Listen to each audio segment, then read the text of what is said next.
R15 বাইকের রহস্য কি, এত দাম কেন? আজকে আমরা জানবো ইয়ামাহা R15 আসলে কেন এত দামি, নাকি এটা শুধু ব্র্যান্ডের খেলা। আজকের ভিডিওটা শেষ পর্যন্ত দেখলে সব রহস্য পরিষ্কার হয়ে যাবে। R15 নিয়ে এত হাইপ কেন? একটা প্রশ্ন, R15 দেখলেই কেন মানুষ থেমে তাকায়? কারণ এটা সাধারণ বাইক না, এটা দেখতে রেসিং বাইকের মতো। ফুল ফেয়ারিং ডিজাইন, রেসিং লুক, একদম স্পোর্টস ফিল। এই লুকটাই মানুষকে প্রথমে আকর্ষণ করে। ইঞ্জিন ছোট, কিন্তু দাম এত বেশি কেন?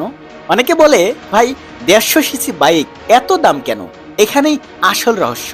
এই বাইকের ইঞ্জিনে থাকে liquid cooled engine, VVA technology, variable valve actuation, 6 speed gearbox, smooth পাওয়ার ডেলিভারি। এই টেকনোলজি কিন্তু সাধারণ 150 সিসি বাইকে থাকে না। এছাড়াও এই বাইকের ফিচারগুলো শুনলে চমকে যাবেন।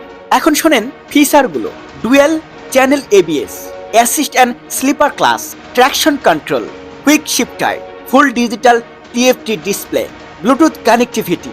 150 সিসিতে এসব ফিচার, এজন্যই R15 আলাদা। এবার আসি সবচেয়ে উল্লেখযোগ্য প্রশ্ন, কেন এই R15 এত দামি?